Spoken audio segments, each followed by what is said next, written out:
Hello and welcome to the One Question Leadership Podcast. This is Jill Bodensteiner, Director of Athletics at St. Joseph's University. As leaders, it's really important that we're clear regarding our goals and our vision and how those integrate into the greater university goals. We also need to collectively create a strategy and a culture that are going to help us reach our goals. This is an evolving exercise that requires an openness to continuous improvement. That's why I follow the One Question Leadership Podcast, because I love learning as much as I possibly can from my colleagues. That helps me be the best that I can be. So my message for the day, keep learning, keep leading.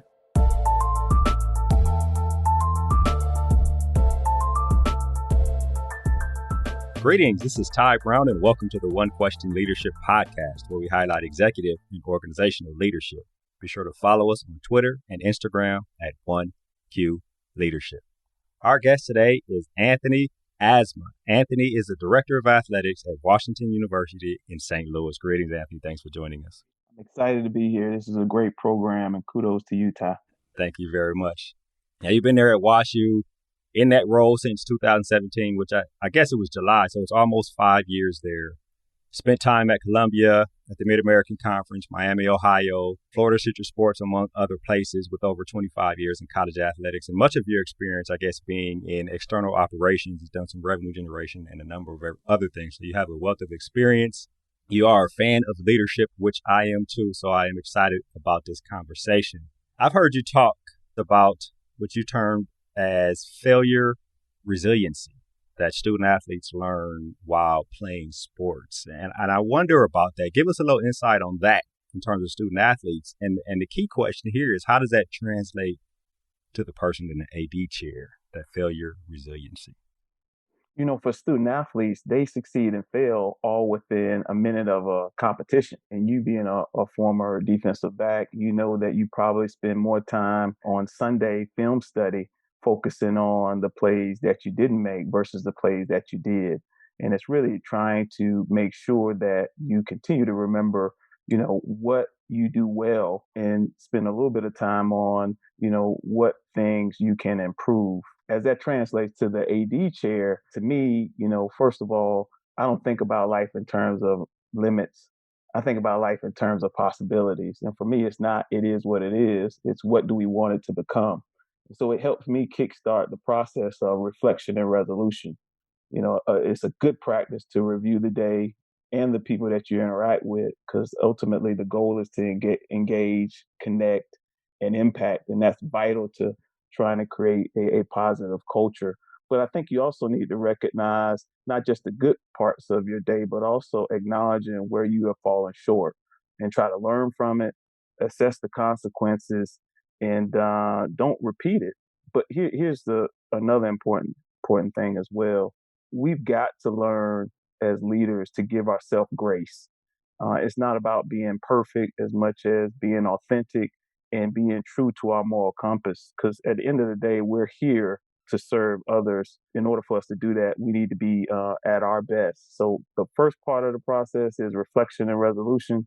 The second part is gratitude, and maybe not the way people have heard it, but I like to keep notes throughout my career on challenging situations. And I, detail those notes out as far as what was the process? How do we determine the options? How do we assess the options? And then what decisions did we make? And then it was information in there that reviewed the impact of those decisions, both on the mission and the values, but also the impact of the project that was at question. Because for me, it shows a testament of perseverance and a level of accomplishment. Going into this pandemic, I was ready to get on a flight to go to Chicago to watch our men's basketball team compete in the Sweet 16. Flight got canceled. Everything started to get canceled. The NCAA tournament, Division I got canceled, and I'm driving back as I'm in the Uber. And, I began to reflect on some other challenges that we've had. And one of the things that I need to make sure I needed to do going into the next challenge is, here's some things that people can count on me for. And that was one of the first things I put in what we sent out in the email, as well as the first virtual meeting that we had. And, one, I'm going to be brutally honest. Two, I'm going to be very transparent. Three, I need everybody to focus on what they can control. And the first thing is attitude, because I'm going to control mine and show up in these spaces with energy and enthusiasm. And then I think the third thing, and I really got vulnerable, and I think I've been able to learn that through the process of evaluating where you think you failed, being vulnerable and making sure people know that you're going to lead with compassion. Because, challenging times and different circumstances affect people and individuals personally and professionally differently, and people process change differently. Yeah, that's interesting you say that. You immediately spelled out, hey, here's how I'm going to operate. We're going into this crazy pandemic, and I'm going to tell you real quick, here are the three things I'm going to do and how I'm going to operate.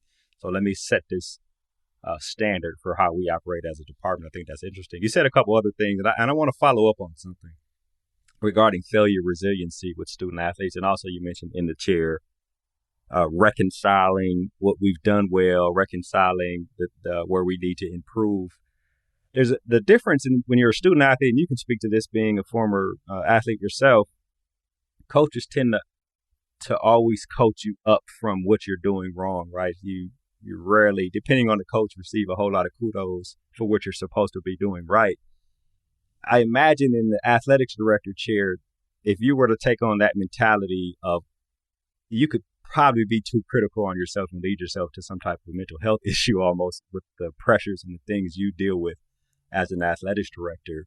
Tell me about the actual, for the lack of a better term, picking apart the things you probably could do better in a day, in a month, in a year, in a semester, those type of things, how you do it as a leader of an organization. It gets back to people. And I always look at things in three buckets when I am maybe doing a presentation to the department or in areas that I want to write down how I want to address it going into the day. First, people. Second, resources. And then always keeping an eye on our athletic classrooms, our facilities. But to your question, I think it's an important one.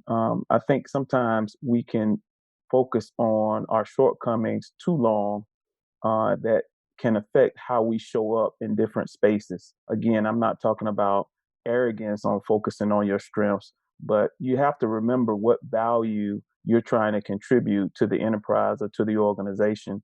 And with that comes the responsibility of trying to model the way, because leadership is not always meant to be convenient, right?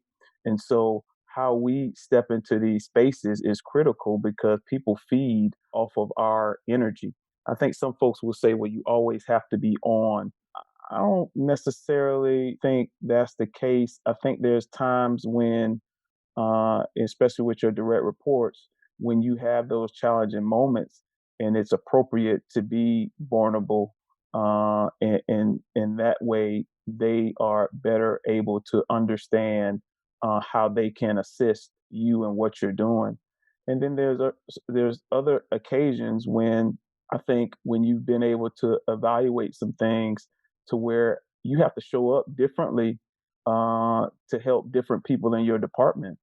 And some folks, they are a personality type, and so sometimes that role is playing devil's advocate to vet their ideas. Other folks, they just want to be able to share some ideas or share what's happening in their lives. And I do think as you continue to maneuver through the department, the enterprise, the business that you're running, there are pieces of you that you want to leave with people. And there's so much you can learn from those folks that you're trying to connect with.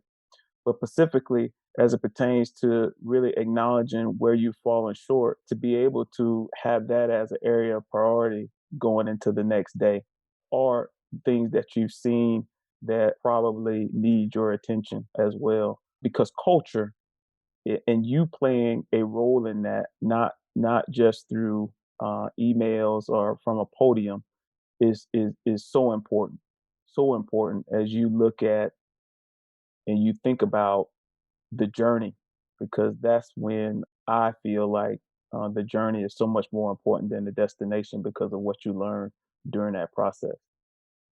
Actually, it's very interesting when you talk about the self reflection and not letting that be your driver for the day, meaning like, let's not look at all the challenge areas that we had yesterday and then tomorrow and then the next day all we have on our mind are our challenge areas. We do have to look at where we're doing good, look at our strength, and look at the people around you.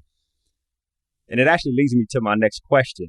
What is your process of reconciling the struggle of being a leader, leading a department when you need to be in a moment with people, but you got so many things on your mind and this department is a business and you got to make sure things run how they need to run and keep the focus on the student athletes?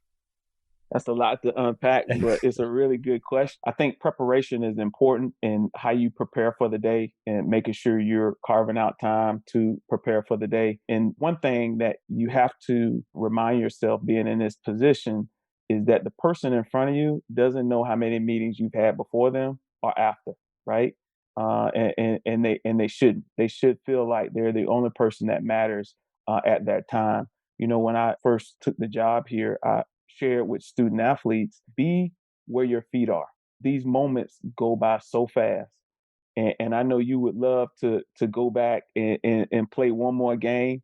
We probably wouldn't want to do practices, right? But Right. I would love to go back and play one more game. It's be in the moment, because when it's gone and the sweat dries and you got to hang up the jersey, while the stories will alter a little bit as we grow older, there's still a longing to be able to be in that locker room. There's still a longing to be able to compete with those friends, and I think that is something that I carry with me, and it's transition here a little bit to the real world and being in this position. And this is why, like I said before, I embrace the journey and the people that you meet along the way. And I think this really speaks to the fact of, maybe you've heard this before, what got you here won't get you there. So what got me to this point is not what's going to just make me successful.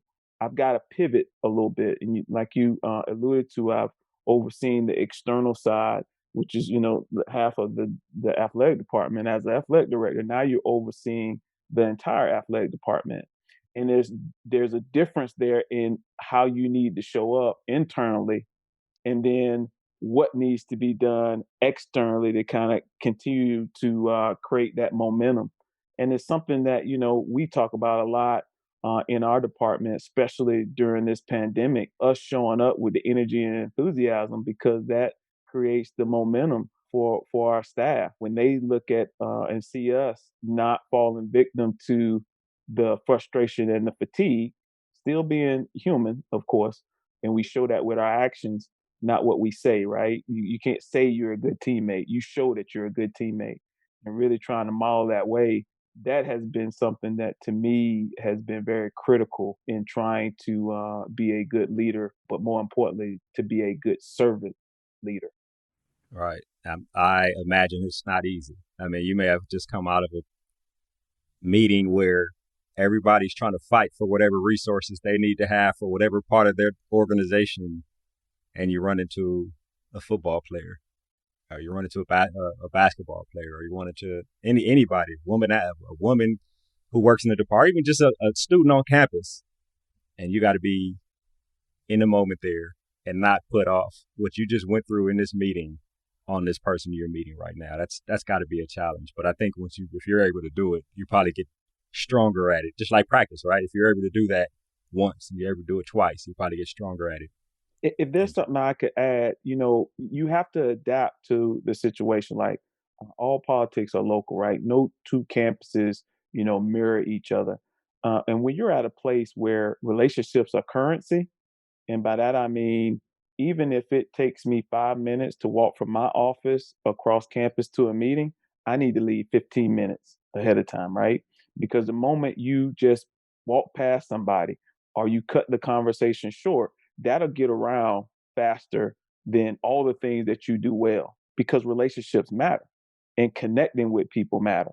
I think when you understand the landscape a little bit and you try to work towards your strengths, you begin to not necessarily wear the job on your face, and you learn a little bit more about how to have a poker face, so to speak. A term I've heard you use is curriculum of athletics. The curriculum of athletics is what these student athletes get when they're on campus, and how that applies to those outside of athletics, right? In terms of helping them to understand the benefit of being a student athlete and the benefit of athletics on campus.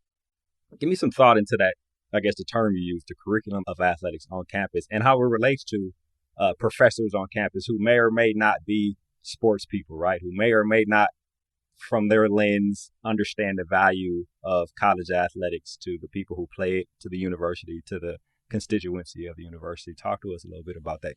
I believe that there's many lessons learned through sports and competition. The opportunities that it provides and what it can reveal if you are able to persevere are tremendous. And I'm hopeful that I'm a living example of that.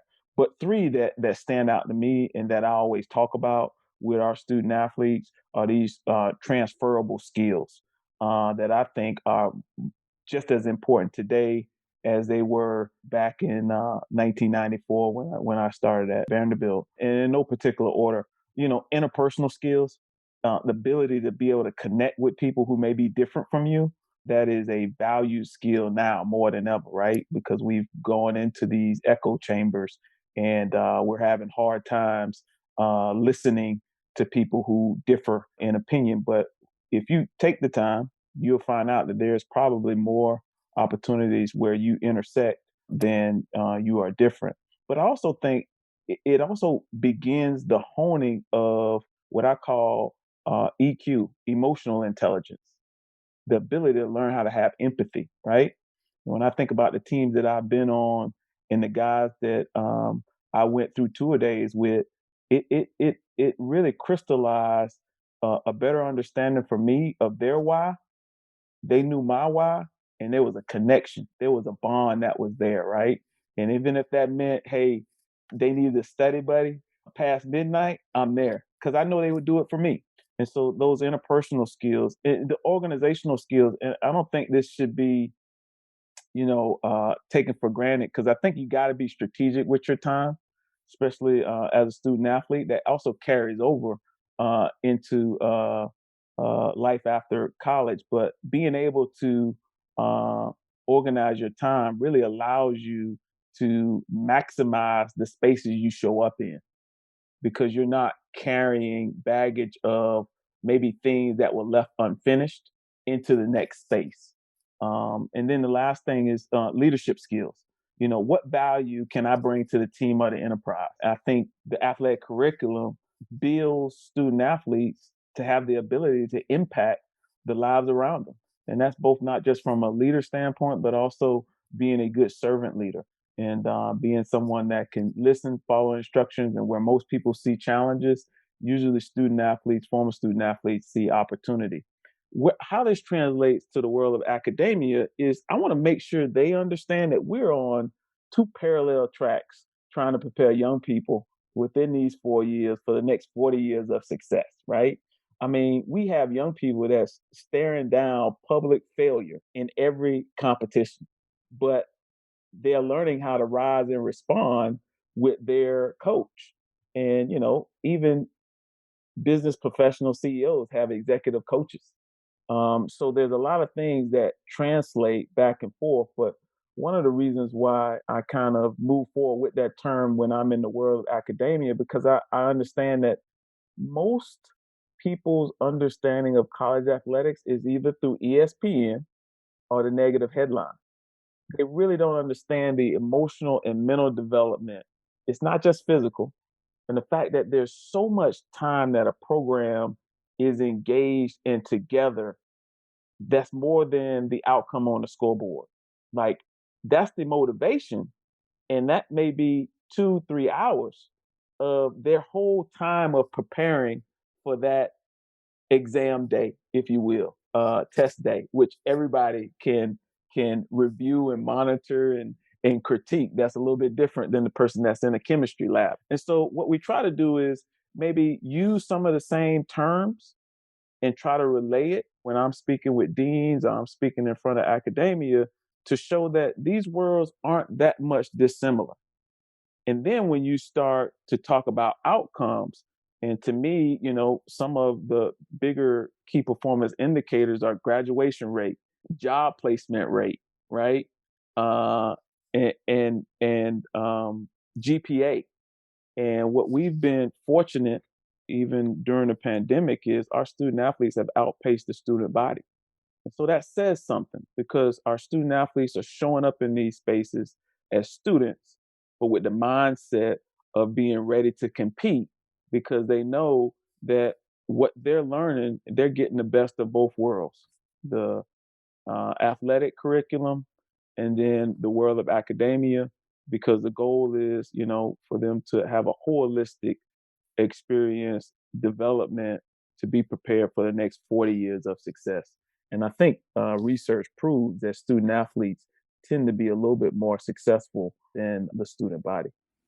Yeah, which is why we are both in the industry, right? In terms of working with student athletes and people who work in college athletics. I like a lot of things you said there, but in terms of a student athlete, what they learn when they're playing and what they have to apply afterwards, me being a defensive back, right? Accountability. If the defensive line does not put pressure on the quarterback, I am covering way longer than I really want to cover. And so I really have to depend on them to get their job done in order for me to get my job done. And that is such a great point. And for you and that defensive lineman to understand each other's roles, you've got to connect, right? You've got to have those communication skills to connect. And just as important, I need to know that you're just as invested as I am. So are you showing up on time? Are you showing up the right way? And are you willing to allow me to lead when I'm talking about what the defensive line is trying to do on this particular coverage against this particular offensive set? And then are you ready to lead when you talk about what you have to do as far as, releasing the curl so you can get to the flats, right? And I think just at its core, to me, those three pillars speak to what you're saying as far as accountability. The beauty of sports is you can't talk about it. You can't just talk about it. You've got to show up and physically show up with the mindset of what you said your why is and how are you living that why. And that's what I appreciated a great deal. And I was very fortunate to start my career off at Florida Citrus Sports, where I could see the locker room, and then I could look up and see that window to the boardroom. And how can I make those two things similar, right? Right. Connect. Yeah, it's what's crazy is now I wasn't that good of an athlete. I wasn't really an athlete when I was an athlete. So one of the things you said, and it ties back to that failure resiliency. As a DB, if you get burnt, you got to forget about that play Yes. and move on to the next play, right? Now, if you're anything like me, you might have got burnt on the next play too. But you keep on moving and you stay out there, you stay in the moment, and you keep playing. I want to ask you something. Last question here, and then we'll wrap. One of the sayings in a book that I was able to put together with a former graduate assistant of mine, a guy named Will Bag, who's doing very well, is in order to be successful, you have to walk with elephants. And that means that you see what elephants are doing. The leaders in the industry are elephants of the industry, elephants of the profession. If you're around them, you learn how they operate, how they talk to each other, what they do in order to be successful. You and I had a conversation offline about that. And I want to ask you, I guess, about being perceptive. Maybe you're not in the leadership role, but maybe you're around leaders. And what can you pick up from leaders as you continue on with your career? Talk to us a little bit about that and how that has helped you throughout your career. Yeah, I got a chance early in my career to be around some really influential coaches, to see them up close, not just, the SEC and Big Ten football coaches that was playing in an All-Star game, but also, when we hosted 2-day practice with Tampa Bay and Miami Dolphins, and being able to see Tony Dungy up close and Rich McKay, the owner, up close, and the All-Star game that we used to do with Don Shula and Chuck Noll and Lindy Infante, may they rest in peace, up close. You begin to try to steal some things and then try to piece some things together. I got a great piece of advice. They said, we're going to invite you to this meeting. You won't have a speaking role, But here's one way to take advantage of this opportunity of being in the room, right? Listen to the questions that's being asked and take notes of it. And then the follow-up question that's being asked by the movers in the room, because they'll give you some insight on how they think. And that'll better help you when you get the opportunity to play a role in the meeting, how to position your case or make your point that taps into what's important to those people. But the best piece of advice was your why should be your moral compass. And I've been fortunate enough to be led by that during the tough times as well as during good times when get the opportunity to be engaged with student athletes and coaches, and we're all moving in the same direction. But your point about being a defensive back and having a bad memory, you're exactly right. The thing that I would add is, you got to play to your strengths, right? And I'll be like, when you are going through that process of scouting, what's across from you, right? And so that if the backpedal is not what it needs to be, I say, Coach, I need to get into that half turn because Hassan Graham can run. In real life, it's called preparation, right? All I was doing was learning how to prepare in real life to know what I'm dealing with when it comes up to me. Exactly. This has been an excellent conversation, Anthony. I really appreciate you joining us here on the One Question Leadership Podcast. Thank you. That was Anthony Azama. He is the Director of Athletics at Washington University in St. Louis. And of course, this is Ty Brown with One Question. And keep in mind, the role of a leader is to create and maintain an environment that people want to be a part of. And as always, be better tomorrow than you are today.